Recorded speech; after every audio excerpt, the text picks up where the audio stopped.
The unseen power. The gentle hum of the airport terminal was muffled by the bustling crowd as Maya Brooks strode through Terminal A. Her steady, purposeful steps echoed on the gleaming floor, accompanied by the quiet roll of her sleek carry-on. Sunlight poured through the towering windows, illuminating her path and casting long shadows across the polished tiles. To the casual onlooker, Maya appeared to be just another professional traveler, someone blending effortlessly into the world of frequent flyers and VIP lounges. Her casual yet stylish attire, a pair of well-tailored jeans, a soft cream cashmere sweater, and worn-in leather loafers, exuded comfort rather than ostentation. But beneath that casual exterior lay a woman who wielded considerable influence in the corporate world, particularly in the airline industry. At 45, Maya had spent 2 decades breaking down barriers and building a reputation as one of the most strategic minds in her field. Her natural hair, styled in neat twists, framed her face in a way that balanced both elegance and resilience. She wore no makeup except for a soft gloss on her lips, her look reflecting a confidence that didn't need embellishments. Maya was the kind of woman who spoke with quiet authority, whose mere presence could make a room of executives fall silent, and who had a say in the future direction of the airline she was about to board. As she approached the first-class lounge, she found herself lost in thought, reflecting on the week's meetings. As a major investor, Maya had spent days in intense discussions with the airline's leadership team, pushing for change where it was sorely needed. Her focus had been on implementing diversity initiatives, changes she believed were essential not just for corporate responsibility, but for improved customer experiences. She presented compelling data, showing how inclusivity improved performance across companies, industries, and continents. Yet, she had faced the familiar skepticism, the unspoken questions about whether her ideas were too ambitious or unnecessary for a long-established corporation. Maya had grown accustomed to reading between the lines in such corporate settings, understanding that passionate was often a subtle substitute for confrontational when directed at a woman like herself. Within the lounge, the usual calm of business travelers setting up for their next flight created a refined ambience. The muted clinks of porcelain cups, the low buzz of multilingual conversations, and the faint rustle of newspapers. Maya claimed a seat in a quiet corner, ordering a green tea and glancing at her phone. Among her emails was a message from the airline's CEO, congratulating her on her passionate contributions. Maya allowed herself a faint smile. She knew well enough how often these conversations translated into actionable change, but she also knew that real progress required constant, vigilant effort. The boarding call soon echoed through the lounge, and Maya gathered her belongings, moving toward the gate with the kind of self-assured stride that came from years of navigating high-stakes environments. As she walked, she noticed subtle reactions from her fellow passengers in first class, the double takes, the furtive glances, the slight adjustments of expensive watches. She'd seen it all before and had learned to compartmentalize these moments, not allowing them to disrupt her calm. When Maya finally settled into her seat, a window seat she had specifically chosen for its privacy, she placed her carry-on in the overhead compartment and took out her Kindle and a small notebook. She often used flights to unwind and review her thoughts, preferring to jot down notes by hand, finding it encouraged more creativity than typing into her laptop. The notebook contained ideas from the week's meetings, including strategies to improve the airline's customer service across demographics. She'd witnessed too many examples of unconscious bias within the industry and was committed to driving the kind of change that would ensure no one felt out of place, no matter where they sat. The familiar murmur of a first-class cabin surrounded her, the polite exchanges, the business discussions, and the occasional chit-chat. But soon, Maya sensed a subtle shift. Out of the corner of her eye, she noticed a woman across the aisle clutching her designer handbag a bit tighter, her gaze lingering on Maya with a mixture of curiosity and suspicion. Maya maintained her focus on her notebook, determined not to let these glances unsettle her. She knew her place, both in this seat and in the larger space of influence she had carved out for herself. As she prepared to lose herself in a book, she noticed a flight attendant approaching. Her name tag read Susan, and her expression was a carefully composed mask of courtesy, though a hint of skepticism glimmered in her eyes. Maya had seen this look before, a look that, over time, she had come to recognize as the mark of someone making assumptions. She braced herself, sensing that this interaction was not going to be routine. "Excuse me, ma'am," Susan said, her tone polite, but edged with an unsettling implication. "May I see your boarding pass?" Maya felt a familiar irritation rise within her, though she kept her face serene.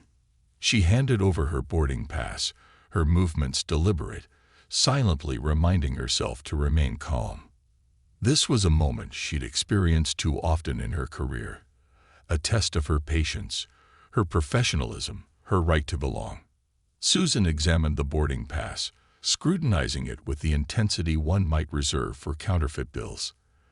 "There seems to be a bit of a mix-up," she said, her smile too tight, too practiced. "Our system occasionally misassigns seats, and we may need to find you a more suitable place in economy." The suggestion lingered between them, leaden with unspoken assumptions. Maya felt her jaw tighten but forced herself to remain composed. "My boarding pass is correct," she replied evenly. "I specifically booked this seat, 2A. "Oh, I'm sure you did," Susan said with a tone that barely masked her disbelief. "But we'll need to verify with the ticketing team.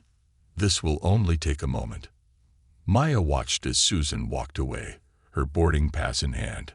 Around her, the other passengers had grown quiet, their curiosity piqued.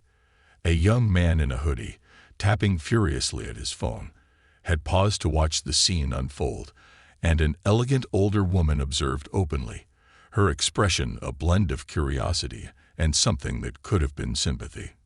Maya took a deep breath, her mind racing. She had the power to end this situation quickly by revealing her role as a major investor, yet something held her back.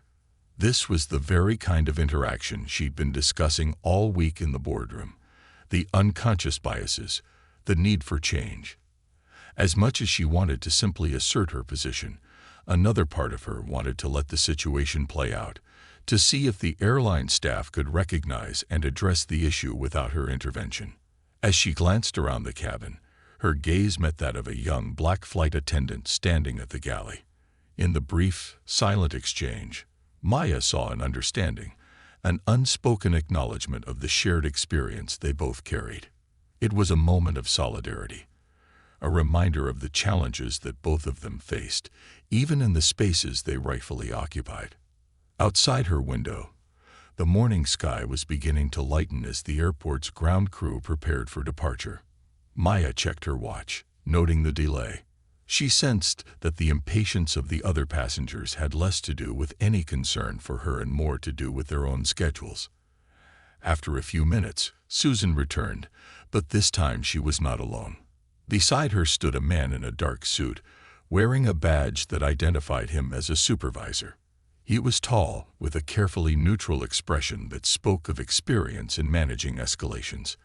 He introduced himself as David Mitchell, his tone calm and authoritative. "Ma'am, I understand there has been some confusion regarding your seat," he began, glancing at Susan before turning back to Maya. "It appears we may be experiencing an overbooking situation in first class, and we're asking some of our passengers to relocate." Maya held his gaze steadily, maintaining her calm demeanor. "I chose this seat well in advance, and my booking is confirmed," she replied, keeping her voice steady. David hesitated, glancing around the cabin. He could see the growing discomfort among the passengers, and for a moment, Maya thought she saw a flicker of doubt in his expression. He seemed to recognize that this was no ordinary misunderstanding. Yet he pressed on, standing firm beside Susan. And so, Maya prepared herself for what she knew would be a lengthy exchange. She understood that this was about more than a seat.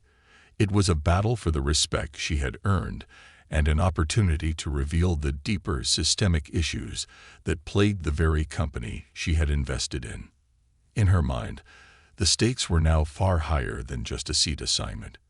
This was a moment to hold her ground, not just for herself, but for everyone who had ever been told, implicitly or explicitly, that they didn't belong. The silent standoff. Maya settled back into her seat, her calm expression masking the storm of frustration brewing inside.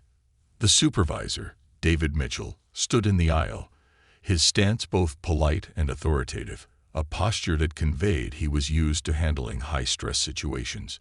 Yet something in his manner revealed uncertainty, a flicker of recognition that he might be overstepping, a hint of hesitation in the way he shuffled slightly from foot to foot. Behind him, Susan lingered, her hands clasped tightly in front of her, her face frozen in a polite smile that barely concealed her growing discomfort. "Ma'am, as I mentioned, there seems to be an issue with seating," David reiterated, his voice a steady hum, as if he were giving a practiced speech. Maya met his gaze calmly, noting the practiced detachment in his eyes, a look she knew all too well from years in the corporate world. This wasn't just about her. This was about maintaining control, keeping order, and reinforcing the rules in a system where exceptions were rarely, if ever, made. "Mr. Mitchell," Maya began, her tone measured, "I appreciate that there may be logistical challenges here. However, I've held this reservation for months. I am a confirmed passenger in first class. There is no issue on my end." A muscle in David's jaw tightened, and he hesitated, as though weighing his next words. Maya knew that look. He was caught between following protocol and avoiding a potential complaint from a passenger he sensed might be more influential than she appeared. "Of course, ma'am," he replied with a practiced smile. "Our goal is always to ensure that all our passengers are comfortable. This may simply be a miscommunication. Allow me to consult with the ground staff once more."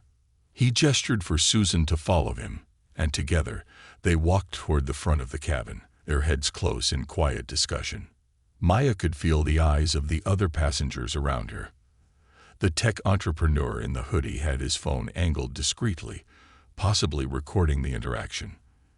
The older woman across the aisle, once clutching her handbag, now looked on with a more guarded expression, a slight frown creasing her brow. Maya took a deep breath and forced herself to relax, focusing on the view outside her window.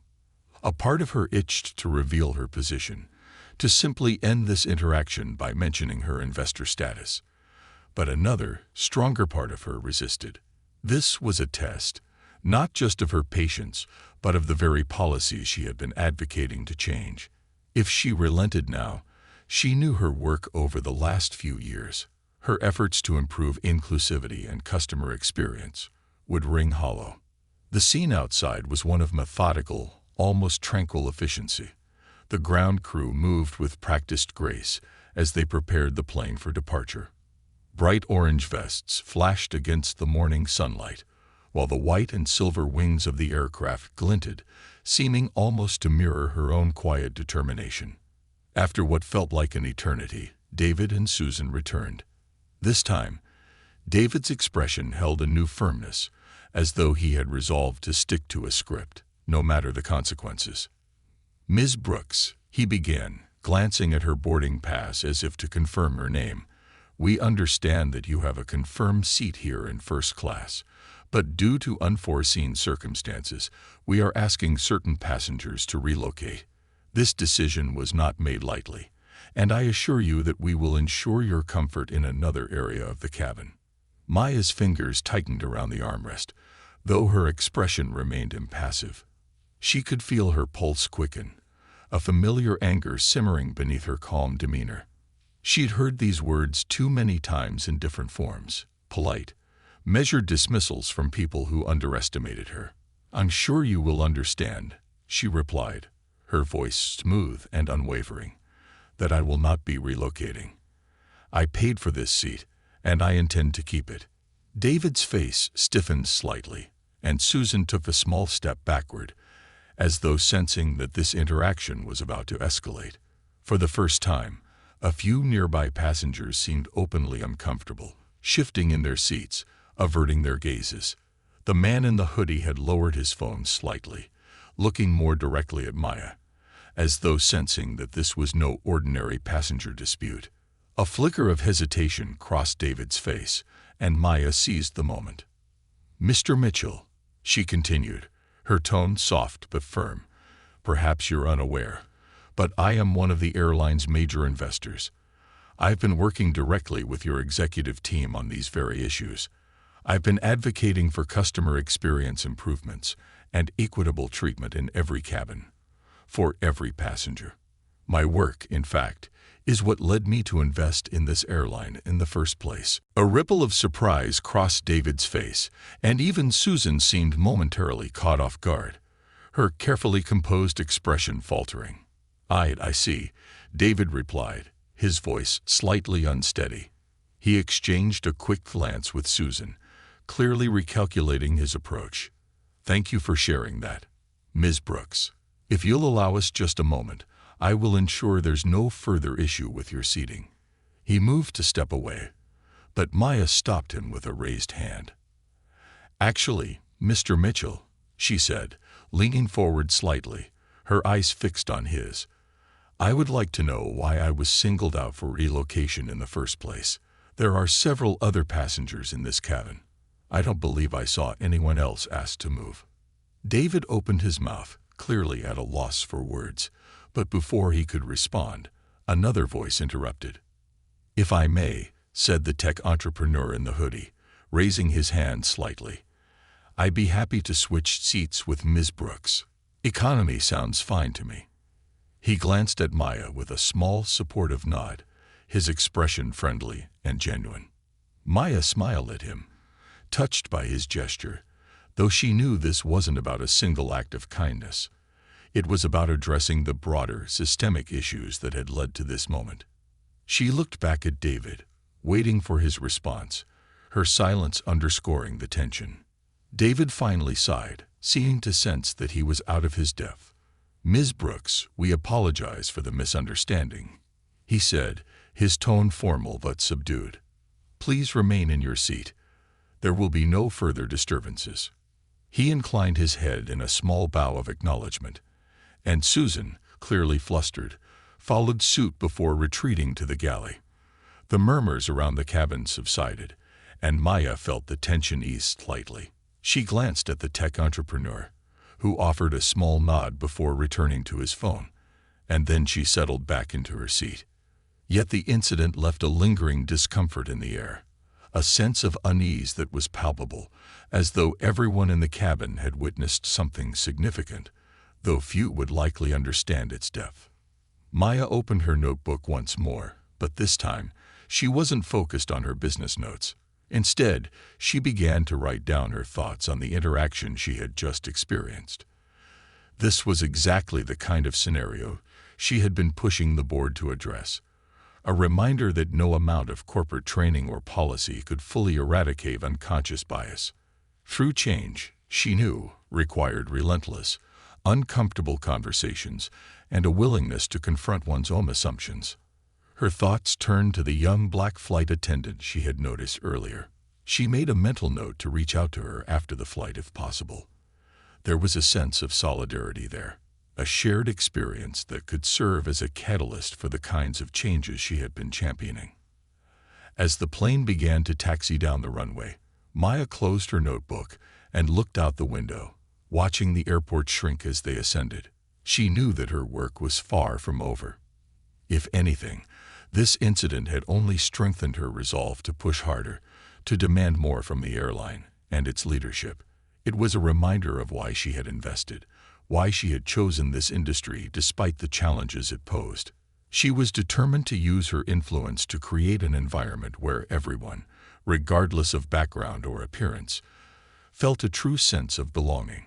For the remainder of the flight, Maya maintained her quiet composure, though her mind was racing with plans and ideas.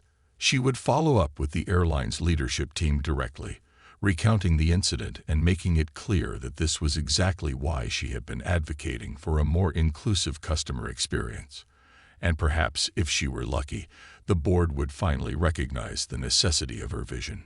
The flight landed smoothly, and as Maya gathered her belongings, she glanced over at the young flight attendant she had noticed before.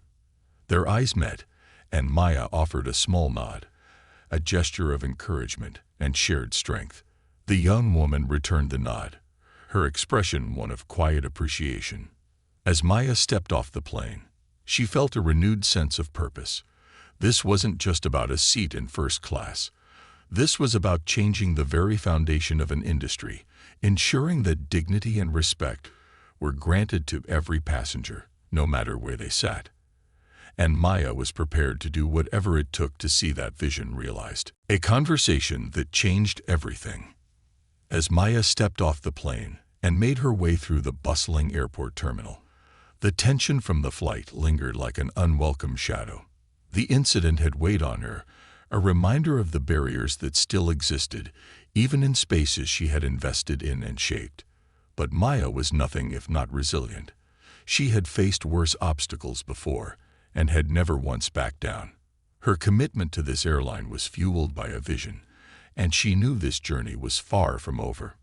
After navigating through the terminal, she finally reached the exit and slid into a car waiting to take her to her hotel. She watched the cityscape flash by, buildings towering against the evening sky, a reminder of the vast network of people and power she was part of. Yet she couldn't shake the thought of that young black flight attendant on the plane. She knew what it was like to hold back in tense situations, to be constantly aware of the ways she might be perceived and judged. There was an unspoken understanding between them, a recognition of shared experiences, despite never having spoken a word. The following day, Maya made her way to the airline's headquarters. She had scheduled a follow-up meeting with the CEO and a few key executives to discuss the company's customer service and diversity initiatives. Walking into the glass-walled conference room, she greeted the CEO, Tom Sheffield, a man she had come to know as both ambitious and cautious, always weighing the benefits and risks of every decision. "Good to see you, Maya," Tom greeted her warmly, extending his hand. He was flanked by two other executives, Linda, the head of customer experience, and Aaron, the director of operations. They all knew Maya's reputation, sharp, relentless, and uncompromising when it came to issues of equity and inclusivity. They also knew her influence over the airline's future, an influence that had grown with every successful board meeting and investment milestone. As they all settled in, Maya opened her notebook, flipping to the page she had written on during the flight. Her experience was still fresh, and she was determined to use it as a catalyst for change. "Tom," Maya began, her voice steady, "before we dive into the agenda, I want to share an experience I had yesterday on one of our flights." The room grew quiet as Maya recounted the encounter with Susan, the flight attendant who had attempted to relocate her to economy. She described the subtle biases she had witnessed, the assumptions that had been made, and the discomfort that had simmered just beneath the surface. She could see the expressions around the table shifting, some uncomfortable, others contemplative. Tom cleared his throat, nodding slowly as he processed her words. "Maya, I'm sorry you had to experience that. This isn't the image we want to project, especially to someone in your position. But I want to assure you, we're actively working on these issues." Maya met his gaze firmly. "Tom, I know the intentions are there. But intentions alone won't solve this.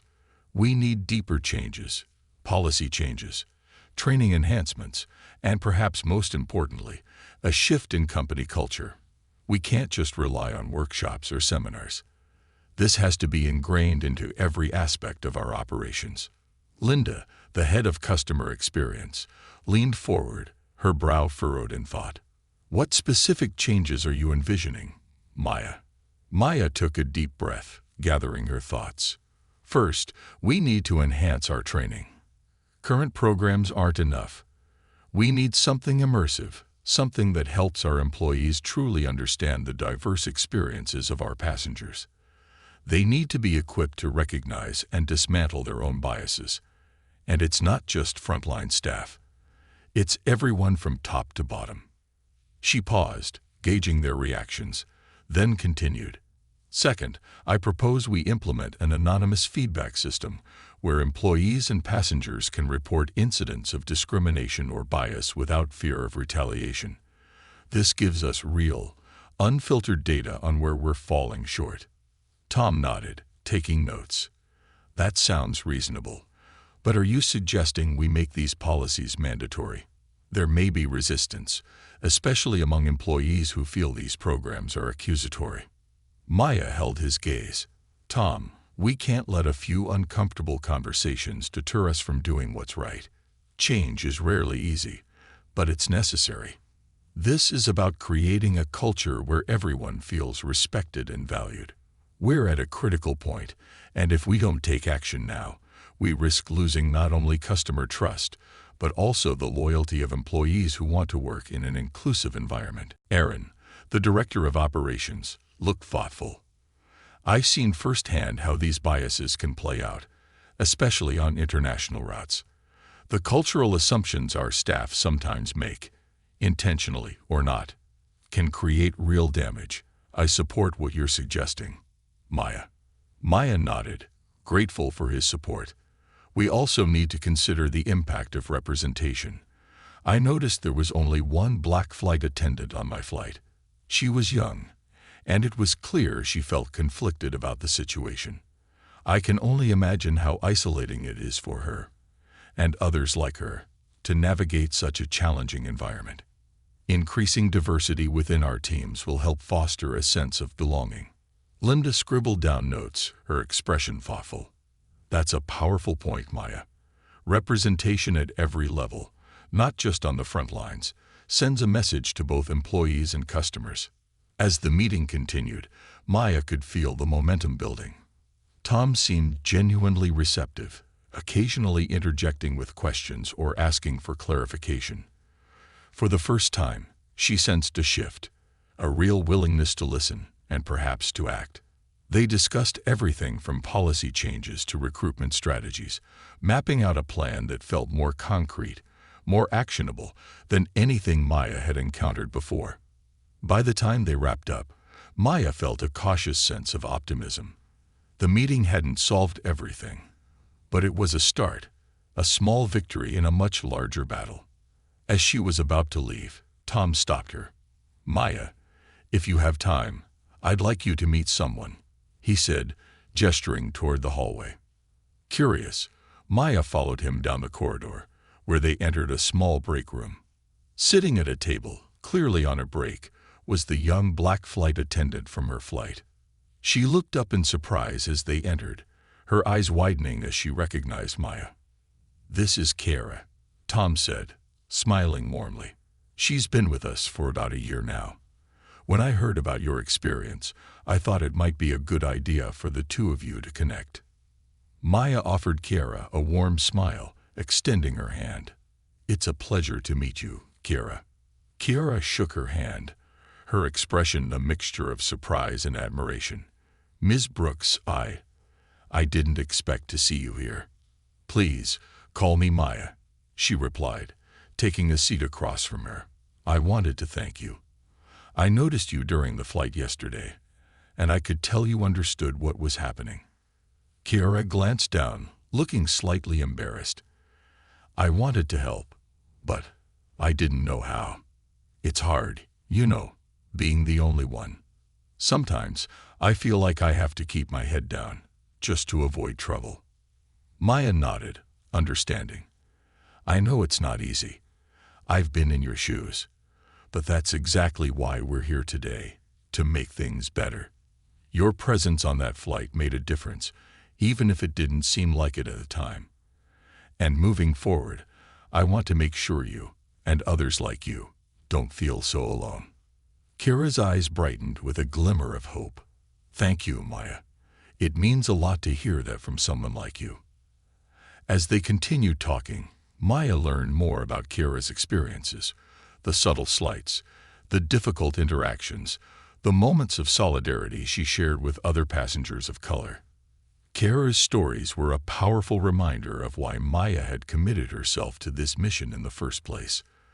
The challenges faced by people like Kara, who worked within the system but often found themselves marginalized by it, were the very issues Maya sought to address.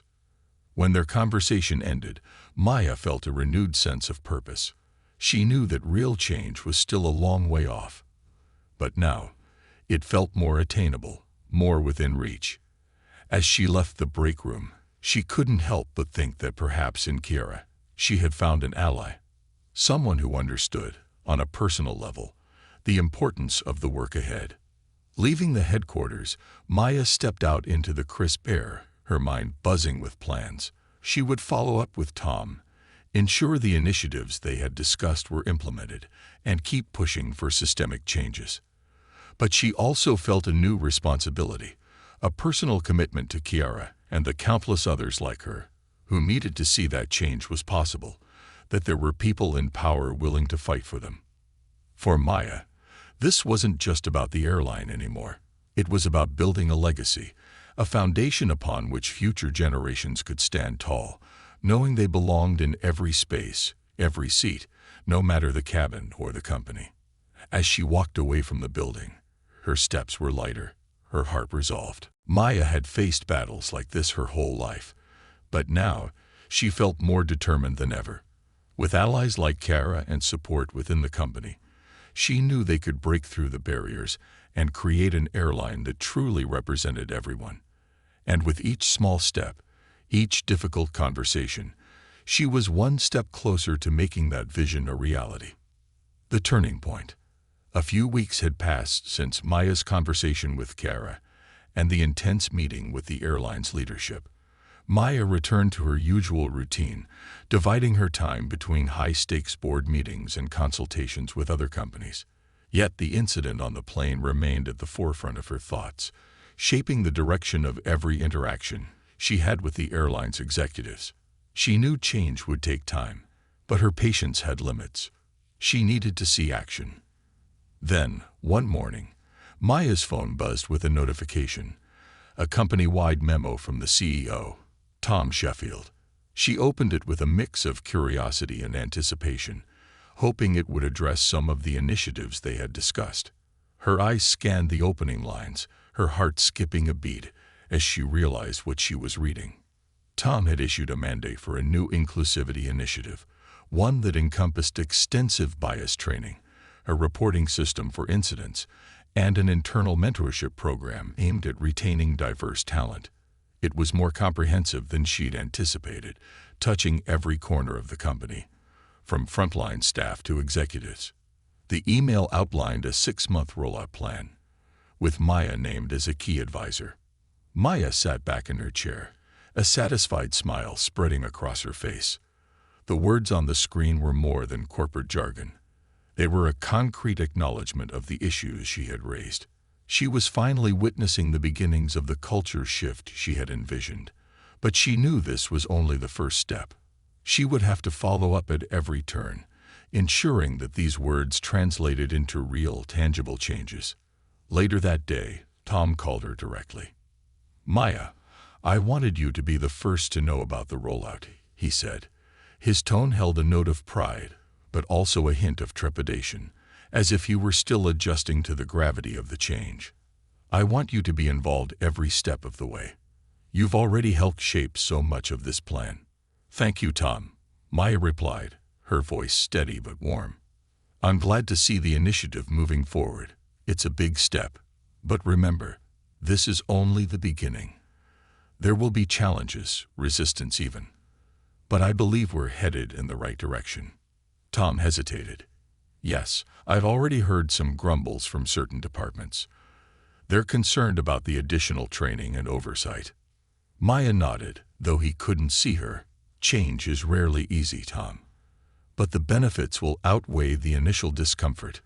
Trust me on this." Their conversation continued, delving into the specifics of the initiative and the upcoming training sessions. By the time they hung up, Maya felt a renewed sense of purpose. She knew her work was just beginning, but she was ready for the challenge. The following week, Maya was back at the airline's headquarters for the first training session with a group of employees from various departments: customer service, operations, and a few executives. The room was filled with a mixture of emotions: curiosity, skepticism, and in some cases, thinly veiled irritation. She could feel the tension in the air as she entered, carrying herself with the same quiet authority that had defined her career. This was her moment to lead by example, to show these employees that this initiative wasn't just a passing trend but a foundational shift. At the front of the room, a large screen displayed the session's title, Building an Inclusive Culture for All. The room grew silent as she approached the podium, all eyes on her. She began with a story, not about the incident on the plane, but about her own journey. She spoke of the countless boardrooms she had entered where she was the only black woman, the assumptions she had fought against, and the quiet resilience she had developed over the years. Her tone was calm yet unwavering, her words carrying the weight of lived experience. Many of you may not understand what it's like to walk into a space and feel as if you don't belong, she said, her gaze sweeping over the room. But for some of us, it's a reality we face daily. This initiative isn't about blame or accusation.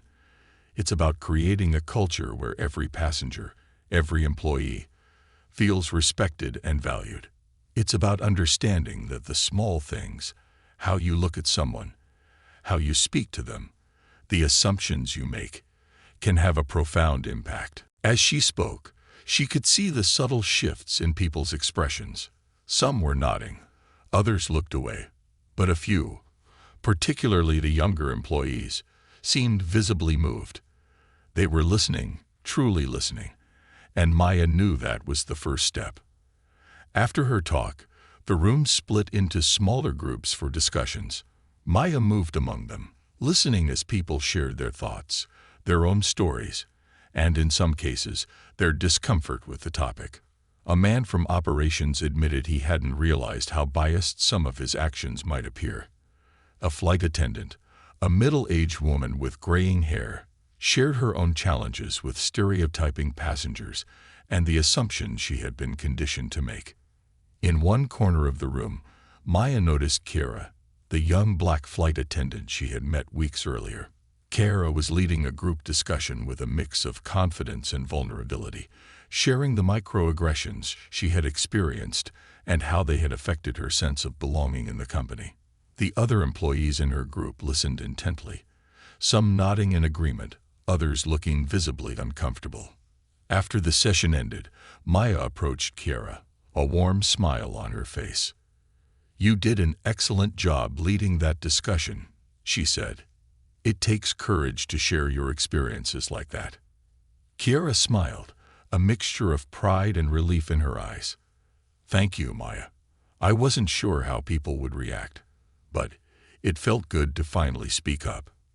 I think it's helping." Maya placed a reassuring hand on Kara's shoulder. "It absolutely is.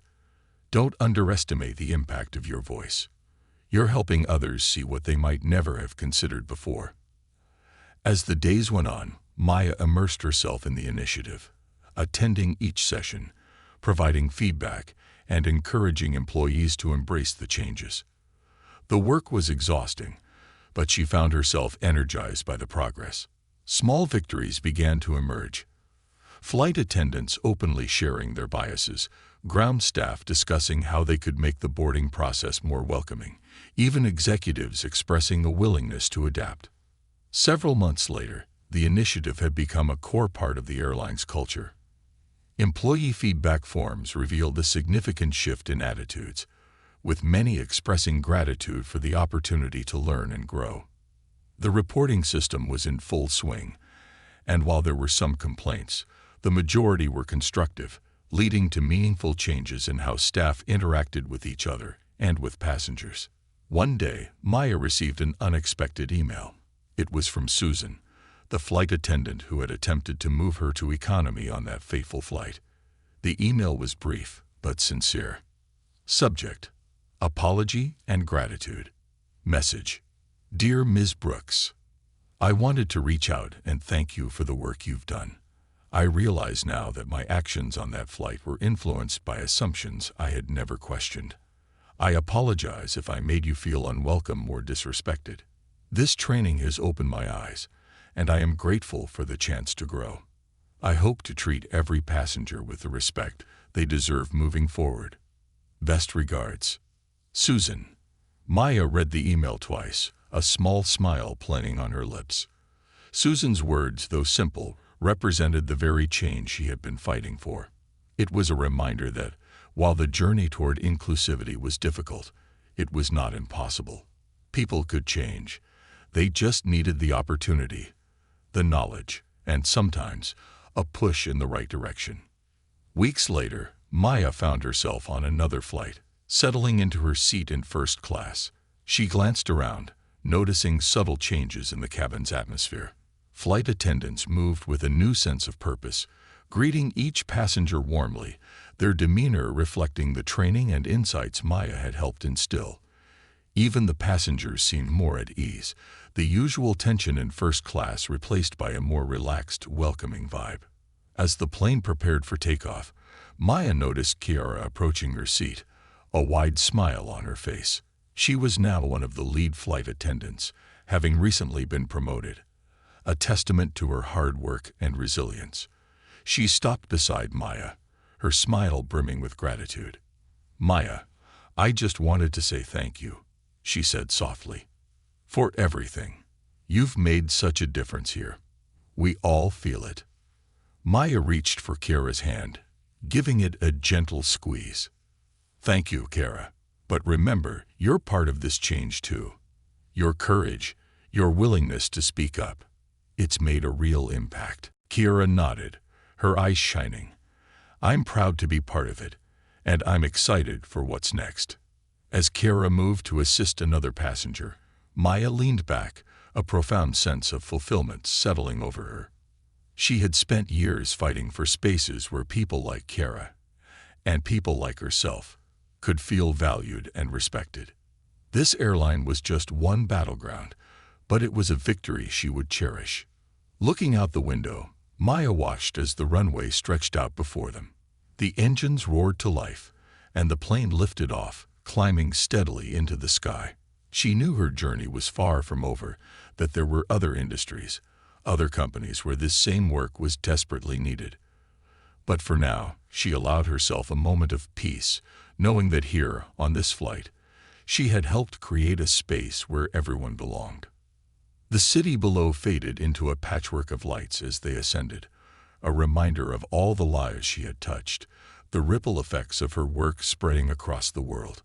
Maya closed her eyes, feeling the hum of the plane, the weight of her mission a comforting presence, always driving her forward. For the first time in a long time, she allowed herself to truly rest, knowing that the world was just a little bit closer to the one she envisioned, a world where no one had to prove they belonged, because they simply did. Unexpected allies and new horizons. Months had passed since the Inclusivity Initiative had been rolled out, and Maya's influence had woven itself into the very fabric of the airline's culture. The journey had been full of challenges, but the transformation was undeniable. The airline had begun to see the results of Maya's vision, reflected not just in improved employee morale, but in customer satisfaction scores that had started to rise steadily. The initiative had even attracted media attention, with several outlets covering the airline's efforts to lead the industry in inclusivity. One morning, as Maya reviewed reports in her office, her assistant entered, holding an envelope. "Ms. Brooks, this came for you, hand-delivered, no less," she said with a smile, handing over the envelope. Maya took it, raising an eyebrow in curiosity. It was from Senator Elaine Parker, a prominent figure in social justice circles who had spearheaded numerous initiatives around workplace equity and fair treatment in corporate America. The senator was widely respected for her uncompromising stance on civil rights and her push for stronger policies around corporate accountability. Maya had never met her personally, but she had long admired the senator's work. Opening the envelope, Maya found an invitation inside, a request for her to join a private roundtable discussion on inclusive business practices in Washington, D.C. The event would bring together thought leaders, activists, corporate executives, and policymakers to discuss the future of workplace inclusivity across various industries. Maya's pulse quickened as she read the letter. She recognized this as an incredible opportunity, not only for herself but for the airline as well. Attending this roundtable could bring even more visibility to the work they were doing and potentially open doors for partnerships and new policy initiatives. After a quick call to Tom, the airline CEO, to discuss the invitation, Maya arranged her travel and prepared for the upcoming event with a renewed sense of purpose. The event took place in an elegant building on Capitol Hill, its high ceilings and gleaming marble floors lending an air of gravitas to the occasion. Attendees were greeted by an impressive array of distinguished guests, each of whom had made significant contributions to their respective fields. Maya recognized a few faces from past business events and panel discussions, but she was excited to meet people from different sectors, people who might bring new perspectives to her work. As she made her way to the conference room, she found herself seated at a large, circular table with a small, diverse group of influential figures. Senator Elaine Parker sat at the head of the table, exuding a calm authority that commanded respect. To her left was a representative from a major tech company. To her right, a labor rights activist who had worked tirelessly for fair wages and equitable treatment in the retail industry. Maya took her seat beside a well-known author and social commentator who had written extensively on racial justice in the workplace. After introductions, Senator Parker addressed the group, her voice clear and unwavering. "Thank you all for joining me today. We're here because each of you represents a different part of the ecosystem that shapes our workforce, an ecosystem that's still plagued by inequity, exclusion, and bias. My hope is that we can exchange ideas today, share solutions, and leave with a stronger commitment to creating workplaces that reflect the diverse world we live in." Maya felt a surge of pride as she listened. This was exactly the kind of platform she had dreamed of, a chance to contribute her experience and insight on a national level. When her turn came to speak, she shared the story of her journey with the airline, detailing the inclusivity initiative and the impact it had made not just on employees, but on the company's entire culture. She described the challenges, the resistance she had faced, and the small victories that had slowly but surely built momentum. "I believe true change requires us to look beyond policies and checkboxes," Maya said, her voice resonating with conviction. "It's about fostering empathy and understanding at every level of an organization. We can't expect employees to feel valued if they're only seen as data points or diversity metrics. We need to humanize the workplace and create environments where everyone, regardless of background, can thrive." As she spoke, she noticed heads nodding around the table, a few faces softening in appreciation of her message. The author seated beside her leaned forward, his eyes bright with interest. "Maya, your work is inspiring," he said, his voice warm and thoughtful. "I think what you're doing is a template for other industries. Would you ever consider expanding your efforts beyond the airline?" Maya hesitated for a moment.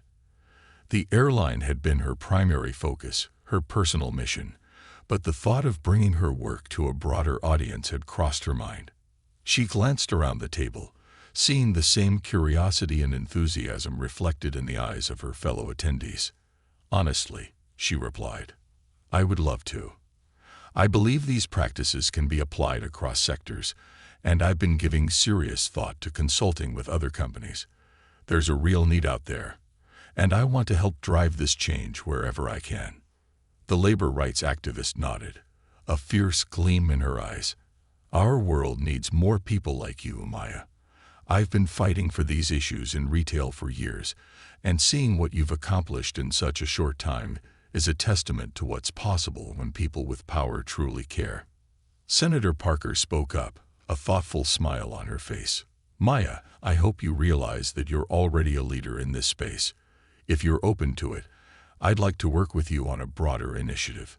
Imagine a coalition of industries, airlines, tech, retail, each committed to fostering inclusivity in ways that are meaningful and measurable. Maya felt a surge of excitement. This was more than she had hoped for, a chance to take her vision to a national level, to create a coalition that could reshape entire industries.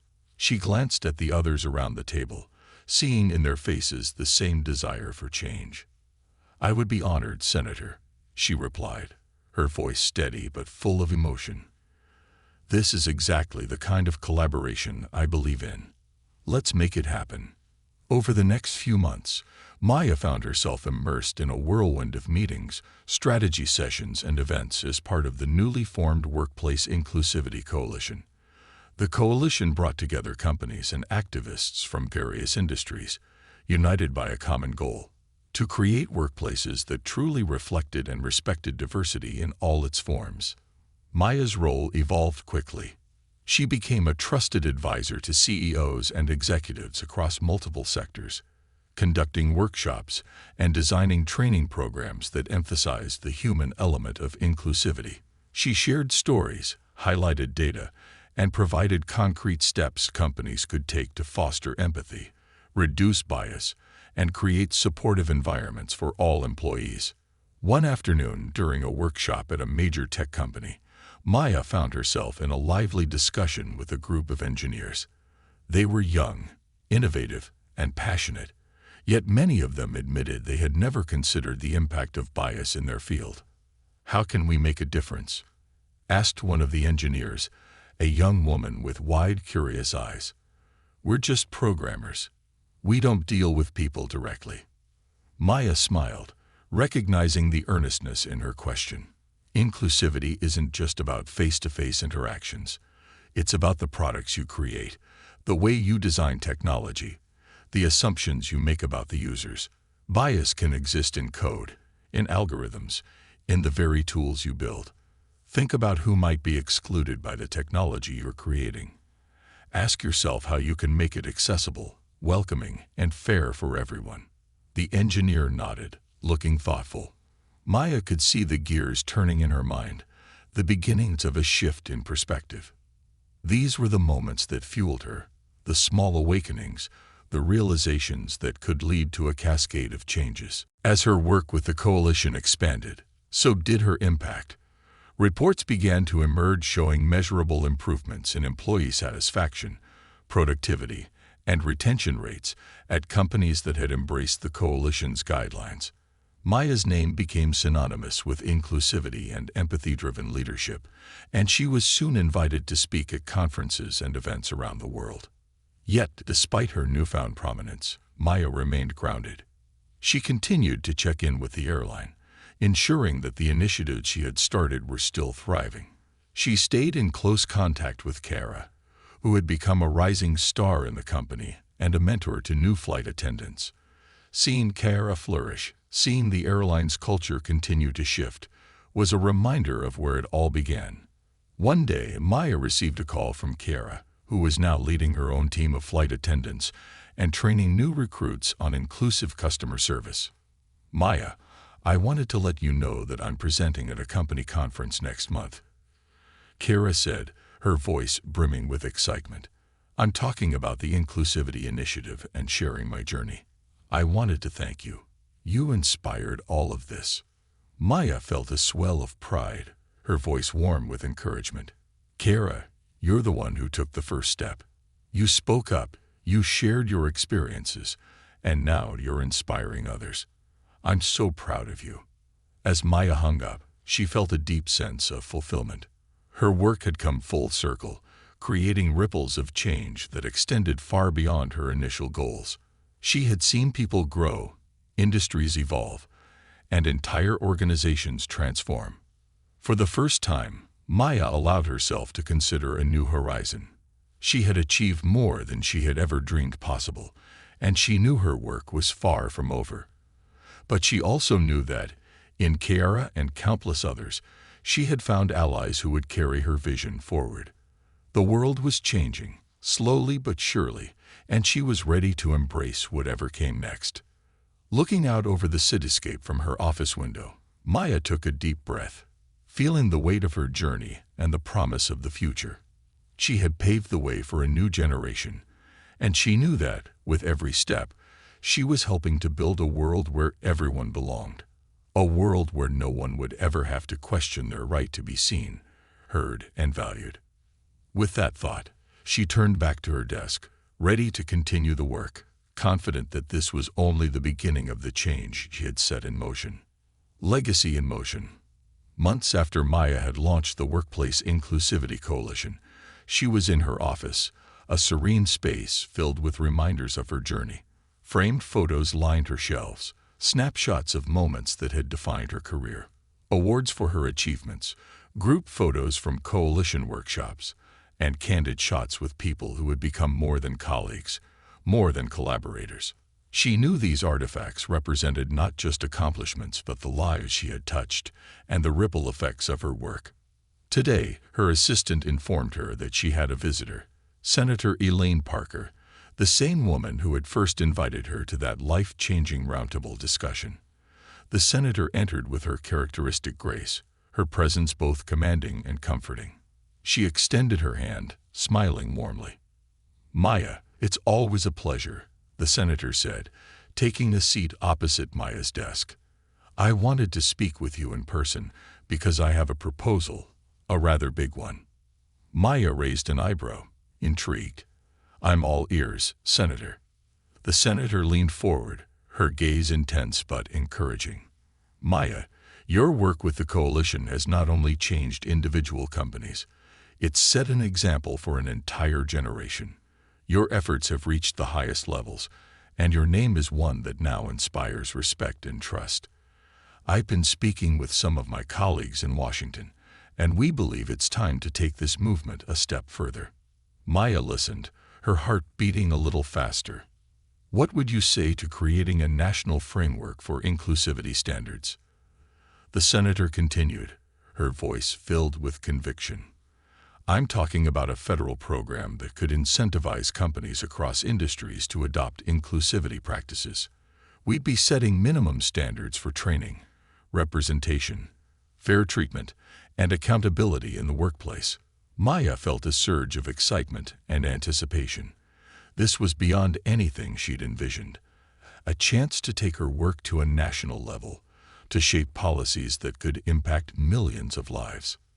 "That sounds incredible," Maya replied, her voice a mixture of awe and gratitude. "But how would it work?" The senator nodded, clearly prepared for the question. "The framework would involve collaboration between industry leaders, activists, and government representatives. We'd need experts like you to design the standards and oversee their implementation. And we'd need someone with your experience, insight, and influence to lead it." Maya blinked, her mind racing. "Are you asking me to lead the National Inclusivity Standards Committee?" The senator finished, her smile widening. "Yes. We need someone who's not only an expert but a proven leader. You've shown that change is possible, and you've done it while inspiring people. You're exactly who we need." Maya sat back, processing the weight of the offer. She had never imagined a role like this, never dreamed of taking on a responsibility so vast. Yet, as she looked back on the years of work she'd poured into the coalition, the airline, and the countless initiatives she'd spearheaded, she realized that every step had led her here. "I'm honored, Senator," Maya said slowly, her voice filled with humility and awe. "But are we really ready for something this ambitious? Change on this scale? It's a monumental task." The senator nodded, her expression softening. "It is. But if anyone can make it happen, it's you. We'll have a team of people behind you. Activists, policymakers, corporate leaders. You won't be alone." Maya looked out her office window, watching the city skyline, alive with possibility. This wasn't just a job offer, it was an opportunity to create something lasting, something that would endure long after her. She felt the weight of responsibility settle over her, but with it came a profound sense of purpose. "I accept," she said, her voice filled with quiet strength. I'll do everything I can to make this vision a reality." The senator reached across the desk, placing a hand over Maya's in a gesture of solidarity. "Thank you, Maya. I have no doubt that you'll lead with the same grace, intelligence, and empathy you've shown so far." They spent the next few hours discussing the framework structure, the people they would need to consult, and the timeline for introducing the proposal to Congress. As they wrapped up, Maya felt a renewed sense of determination. This was her chance to create a legacy, not just for herself, but for every person who had ever been marginalized, dismissed, or overlooked. In the following weeks, Maya's life transformed. She relocated to Washington, D.C., where she began assembling her team, a group of individuals as passionate and driven as she was. They worked tirelessly, drafting policies, consulting with experts from various industries, and developing a framework that would set the stage for inclusivity in the workforce on a national scale. The process was grueling, filled with long days and late nights, but Maya found herself energized by the work. She was surrounded by people who believed in her vision, people who understood the importance of creating workplaces where everyone could feel valued, safe, and empowered. Together, they built a program that combined rigorous standards with flexibility, allowing companies to tailor inclusivity practices to their specific needs while still meeting a high baseline. Months later, as the proposal neared completion, they prepared to present it before Congress. The night before the hearing, Maya sat alone in her office, reviewing her speech. She had never felt pressure like this before. She knew that everything she had worked for, every fight, every sacrifice, had led her to this moment. As she looked over her notes, her phone buzzed with a message. It was from Kara, the young flight attendant from her early days at the airline, who had since become a supervisor and leader within the company's diversity initiatives. "Maya, I just wanted to say thank you for everything you've done. We're all so proud of you. Whatever happens tomorrow, know that you've already made a difference in more lives than you'll ever know.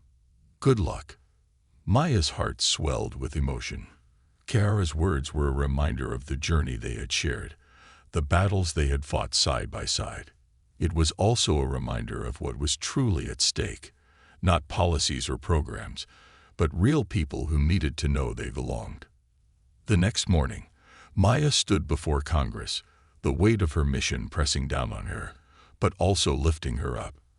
As she began her speech, she spoke from the heart, sharing her journey, her struggles, and the countless stories of people like Kara who had inspired her. "For too long," Maya said, her voice clear and unwavering, "people in this country have been told, subtly or overtly, that they do not belong.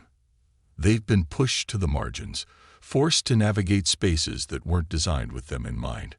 Today, we have an opportunity to change that, to create a workforce that reflects the diversity, the resilience, and the strength of this nation." Her words resonated, filling the chamber with a powerful silence.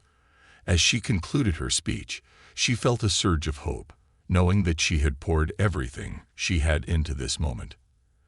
After the hearing, as she left the building, Maya was greeted by a crowd of supporters. Some held signs bearing her name, others clapped and cheered, but all shared the same look of admiration and gratitude. She was joined by her team, Senator Parker, and even Kiara, who had flown in as a show of support. Over the next several months, the proposal gained traction, gaining bipartisan support and rallying leaders from all sectors. The program was implemented as a pilot across several industries, with plans to expand over time. Reports soon emerged highlighting the success of the initiative, improved workplace morale, increased employee retention, and stronger company cultures that fostered innovation and growth. But for Maya, the true reward came not from reports or metrics, but from the stories of people whose lives had been transformed. Letters poured in from employees who had once felt invisible, now finding their voices. Leaders shared stories of how the program had opened their eyes, challenging them to confront their own biases and embrace a more empathetic leadership style. Years passed, and Maya's program became a cornerstone of workplace culture in America. She continued to lead the National Inclusivity Committee, traveling the country, consulting with companies, and speaking at conferences, her influence growing with each passing year. One evening, after a long day of meetings, she received an invitation from a university where she had once been a guest speaker. They wanted to award her an honorary doctorate in recognition of her work in advancing inclusivity and workplace equity. Maya accepted, feeling both humbled and proud. As she stood on stage at the graduation ceremony, dressed in a cap and gown, she looked out over a sea of young faces, students who represented the future, who would carry her legacy forward. She knew that her work had only laid the foundation. It was these young people who would build upon it, who would create a world where inclusivity was not just a policy but a way of life. As she addressed the graduates, she spoke of her journey, her struggles, and the countless people who had inspired her along the way. She urged them to carry forward the work of inclusivity, to build workplaces, communities, and systems that embraced and celebrated diversity. When she finished, the graduates rose in applause, their faces filled with admiration, respect, and hope. And as Maya left the stage, she knew that her legacy was not just a set of policies or programs. It was a movement, a vision, a promise that the world could be better, that everyone could belong. For Maya, this was the true reward, a legacy in motion, one that would live on in the hearts and minds of those she had inspired. And as she walked away, she felt a profound sense of peace, knowing that she had fulfilled her purpose, that her work had truly made a difference. The world had changed, and she had been part of that change. And she knew, deep down, that this was only the beginning.